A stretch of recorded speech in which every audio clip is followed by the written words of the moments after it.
Viva Voz, com Vera Magalhães.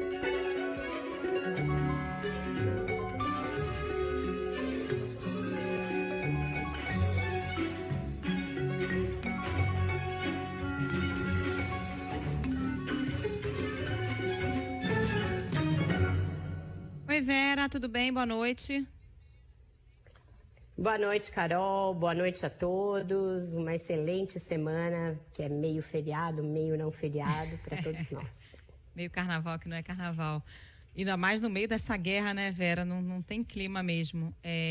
Vamos começar falando sobre a posição brasileira em relação à invasão da Ucrânia, Vera, porque o presidente Jair Bolsonaro deu uma declaração dizendo que o Brasil deveria ficar neutro, não ia tomar partido. Aí o embaixador brasileiro na ONU, Ronaldo Costa Filho, fez lá um discurso condenando a invasão da Ucrânia, mas fazendo uma ginástica retórica ali, né? Ginástica retórica, Carol. No momento, a posição do Brasil é bastante dúbia, o que nos coloca aí numa situação delicada perante o mundo. De novo, uma situação em que o Brasil é notícia no mundo pela sua situação muito esquisita do ponto de vista diplomático, né? O presidente Bolsonaro fez essa coletiva em meio às suas novas férias no Guarujá, e aí falou em neutralidade, fez até aquela fala que deu uma confusão, dizendo que tinha falado com Vladimir Putin durante 2 horas, quando na verdade ele estava se referindo à conversa que eles tiveram quando ele esteve em Moscou. Na verdade, nesse caso, acho que a confusão foi um pouco dele e um pouco da imprensa, porque estava meio claro que ele não poderia ter passado 2 horas falando com Putin no meio da guerra, no meio do fim de semana. Era evidente que ele estava se referindo à conversa que eles tiveram em Moscou. Né? Imagina.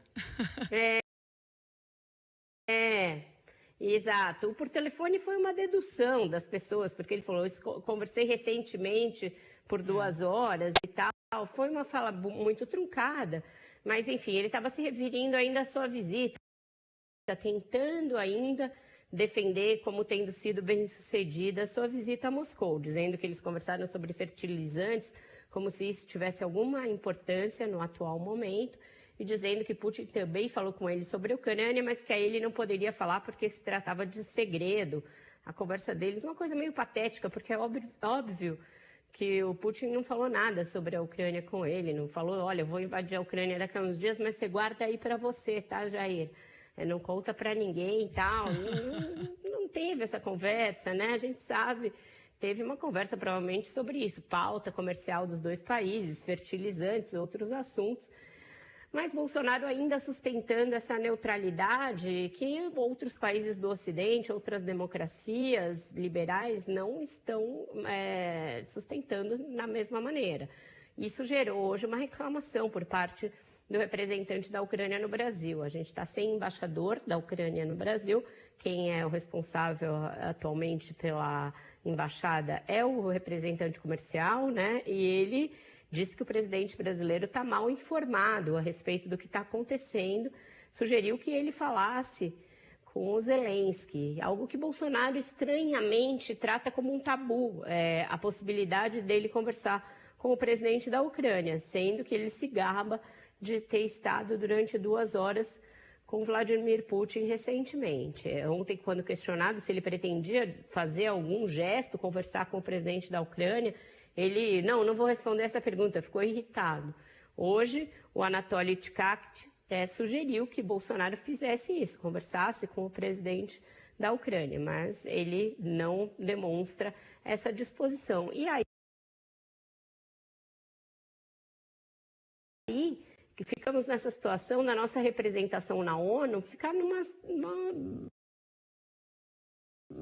palpos de aranha ali, porque tem que seguir mais ou menos o que diz o presidente, portanto, recomendar a paz sem condenar exatamente, explicitamente a posição russa, mas hoje o Ronaldo Costa Filho teve de dizer que uma agressão contra um país membro da ONU não é aceitável, porque é isso, ele é o embaixador do Brasil dentro da ONU, e a Ucrânia é um país membro da ONU, reconhecido pela ONU, etc. Então, fica uma situação muito difícil para ele não condenar, pelo menos de leve, o que está sendo realizado em Kiev. Então, ele acabou falando isso, falou ali esforços pela paz de todos os lados, de todos os envolvidos, mas aí lá no final ele fala, para que fique claro o que eu estou dizendo, porque realmente não estava claro.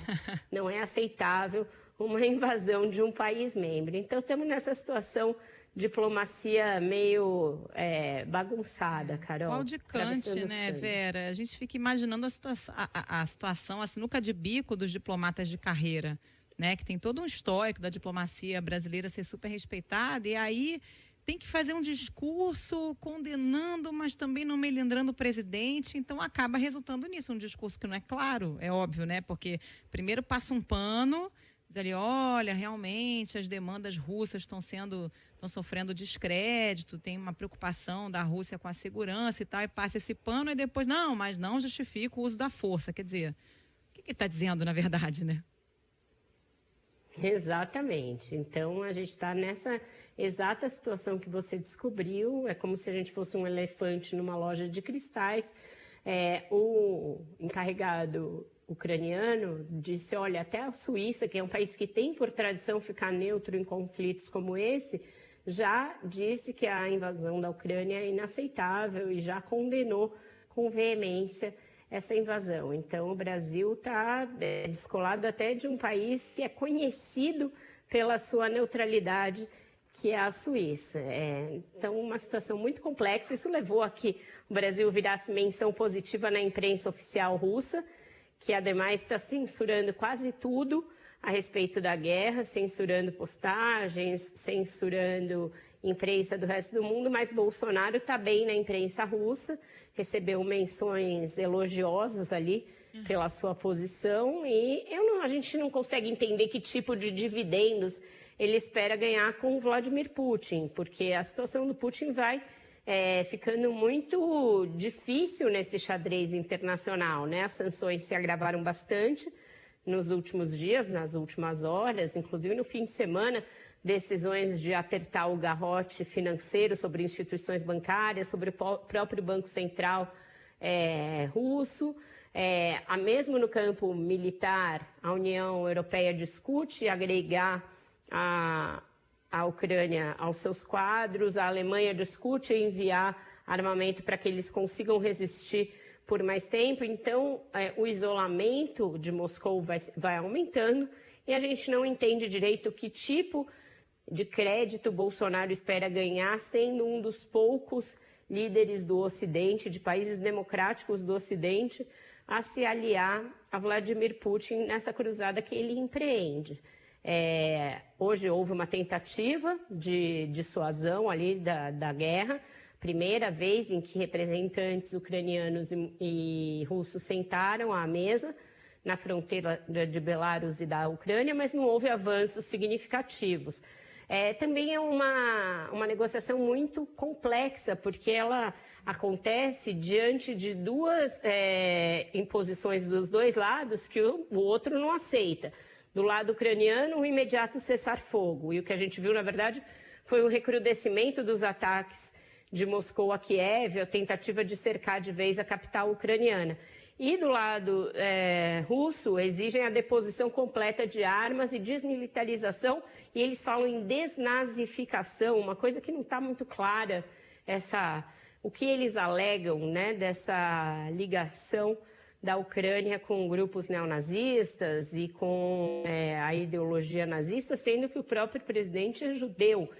Então, tudo muito complexo, é um xadrez de difícil compreensão, as alegações dos dois lados são muito diversas entre si, as narrativas vão se tornando bastante diferentes, mas o fato é que o mundo caminha para tentar um estrangulamento da Rússia e um isolamento completo do Putin, e o Bolsonaro caminha de uma maneira tortuosa em outra direção, Carol. E a ministra Damares Alves, na reunião do Conselho de Direitos Humanos da ONU, se incluiu fora dessa, né? Não falou de guerra. Pois é, né? É uma coisa impressionante isso, porque houve essa reunião, uma reunião, na verdade, a qual muitos países nem compareceram em virtude da própria guerra, porque estão às voltas com o envio de ajuda, de suprimento, com o recebimento de refugiados ucranianos, né, que estão já chegando a países como Polônia e outros, mas a Damares foi até lá, foi até Genebra com uma comitiva e ia realizar uma série de outros eventos, alguns foram cancelados em virtude da guerra, outros até aconteceram, mas ela fez lá um curto discurso, não esteve presente à abertura da sessão em que a alta comissária Michelle Bachelet fez uma declaração a respeito da guerra e do temor com as violações cada vez mais evidentes de direitos humanos na Ucrânia e o fato de que civis, crianças, hospitais, etc., estão sendo atingidos. Damares não estava presente nesse momento e no seu discurso não fez nenhuma menção explícita à guerra, fez lá um desejo genérico pela paz e pelo entendimento e entrou numa pauta estritamente local, uma pauta que diz respeito ao programa do presidente Jair Bolsonaro, um programa conservador que ela defendeu. Ela usou aquela tribuna para negar que o Brasil esteja desmantelando o seu programa de combate à tortura e de fiscalização de tortura, principalmente tortura policial. Essa é uma denúncia da própria ONU, que encaminhou peritos independentes ao Brasil para verificar a situação desse programa e dos direitos humanos de uma maneira geral. E esses peritos emitiram relatórios bastante negativos para o Brasil, que Damares, claro, atribuiu à imprensa, isso que ela chamou de fake news, disse que não tem nenhum tipo de descontinuidade dos programas de combate à tortura, defendeu as outras pautas do governo, Carol, e aí usou para aquela que tem sido uma das principais bandeiras das últimas semanas do bolsonarismo e que deverá ser uma bandeira erguida até a eleição, porque eles adoraram, parecem ter adorado a decisão da Colômbia que liberou o aborto, porque isso permite ficar falando de aborto quando isso está longe das nossas principais prioridades, está longe da agenda.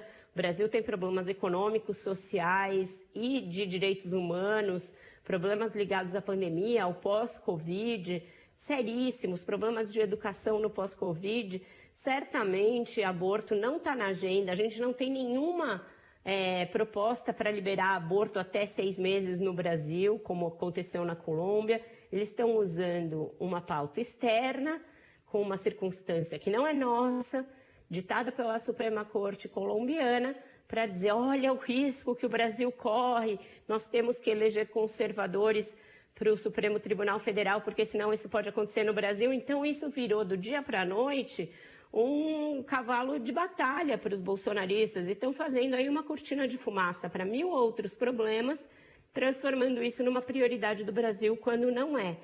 E a Damares usou mais essa tribuna, uma tribuna internacional no momento de guerra, para falar de algo que não é uma agenda e não é uma prioridade, não está no horizonte do Brasil. O Vera, enquanto os líderes mundiais brincam de fazer guerra, o mundo enfrenta um colapso ambiental, né? Hoje saiu mais um relatório do painel intergovernamental das mudanças climáticas. Cada relatório a gente vai lendo e vai ficando de cabelo em pé, né? Porque mostra ali uma situação de danos irreversíveis ao meio ambiente, com aquecimento global e com desafios muito sérios que a gente vai enfrentar aqui no Brasil, né? Com a questão hídrica, de secas, a questão da possível desertificação da região amazônica, enfim, é uma série de problemas que estão ali no papel, mas que a população já está sentindo na vida real, né? Exatamente, Carol. Essa prévia, né, do próximo painel que saiu hoje mostra mais ou menos o que o anterior já mostrava, o sexto.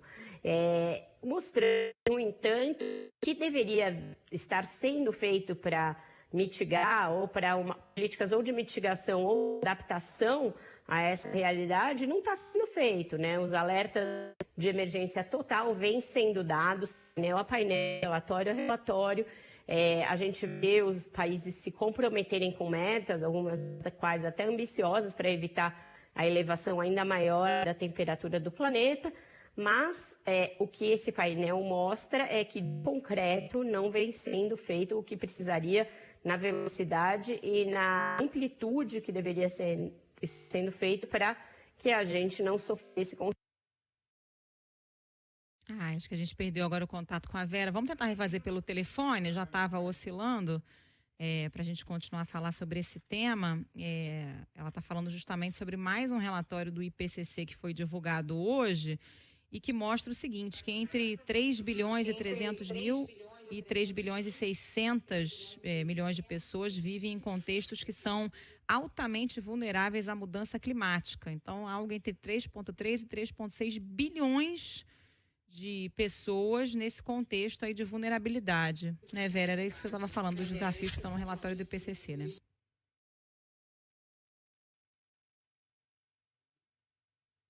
Ih, acho que caiu de novo. Acho que é melhor a gente tentar pelo telefone, gente. Realmente, por essa conexão aí tá ruim.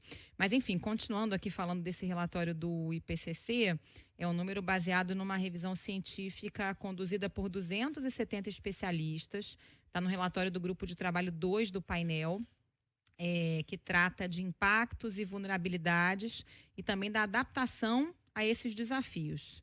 É o principal documento do painel, parte de uma série que se renova a cada 7 anos aproximadamente. Aí vai sendo divulgado em etapas. Os impactos descritos como problemas ligados à interferência humana no clima. Gente, vocês me ouvem? No documento. Oi, Vera, agora sim, tá me ouvindo? Oi. Então. Eu sempre nunca deixei de te ouvir. A conexão é teimosa aqui de um lado, só peço desculpas às ouvintes. Enfim, tô falando aqui dos problemas que eles citam, né? Secas, inundações, fome, doenças, enfim.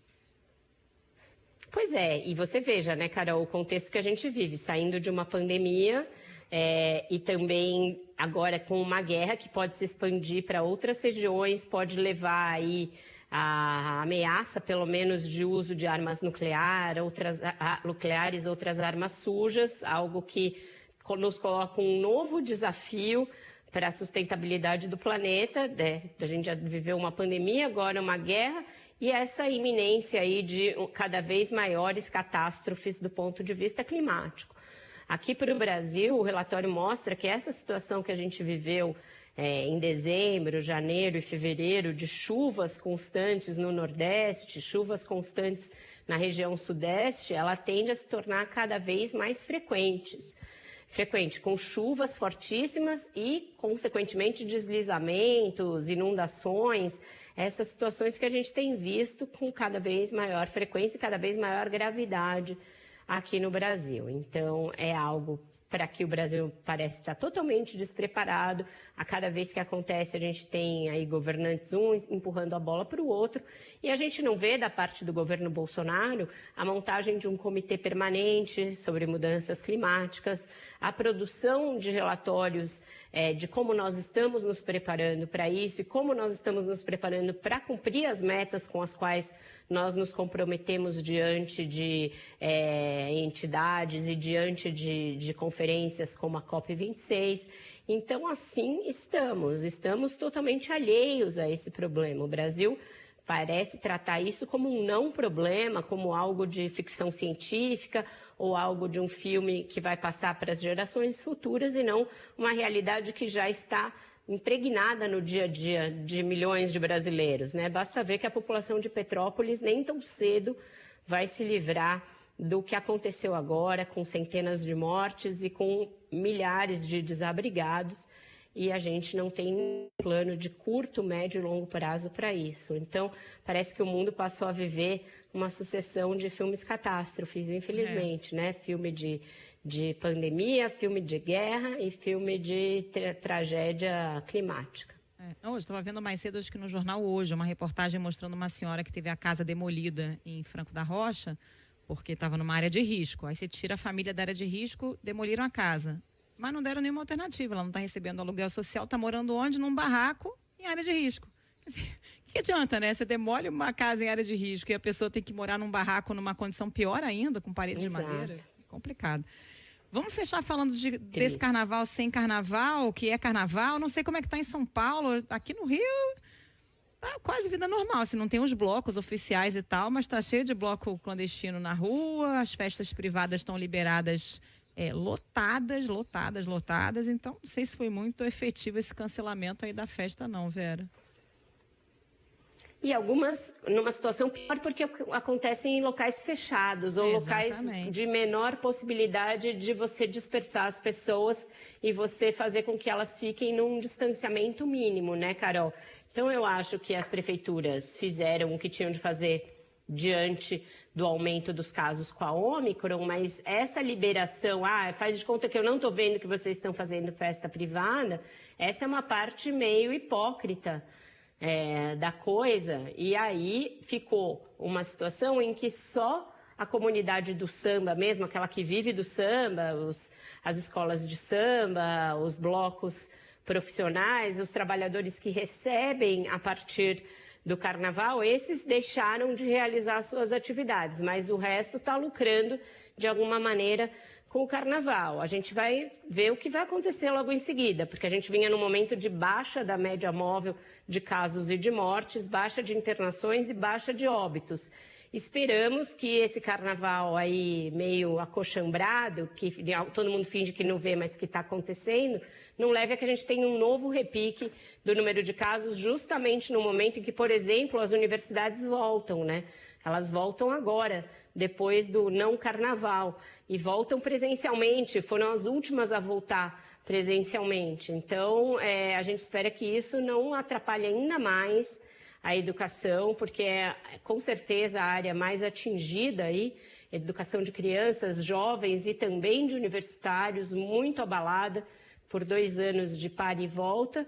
E essa ideia de que se tire as máscaras em geral logo depois do carnaval, eu acho que vai depender do que a gente assistir em número de mortes e casos depois dessas festas todas, porque não nos esqueçamos que foram os encontros de Réveillon que levaram a essa alta que a gente experimentou agora em janeiro e fevereiro, né? Então, vamos passar por uma prova de fogo agora, na volta desse não carnaval. Vamos fechar com a música? É carnavalesca a sua música, Vera? Eu tenho posto músicas carnavalescas clássicas aí. Essa aí fala de máscara, né? Antes máscara no olho, tinha uma coisa mais misteriosa ali, mais romântica. Agora essas nossas máscaras de rosto que viraram um problema, põe, não põe, tira, não tira, nos protegeram muito e acho que teremos que continuar usando as máscaras por um tempo, Carol. Não acho que tirar a máscara agora vai ser algo inteligente. É você. Adivinha se gosta de mim. Hoje os dois mascarados procuram os seus namorados perguntando assim. A música é uma gracinha. Vera, obrigada, hein? Beijo pra você. Até mais. Para vocês também, desculpem aí a queda da conexão, gente. Até amanhã. Imagina, acontece. Até.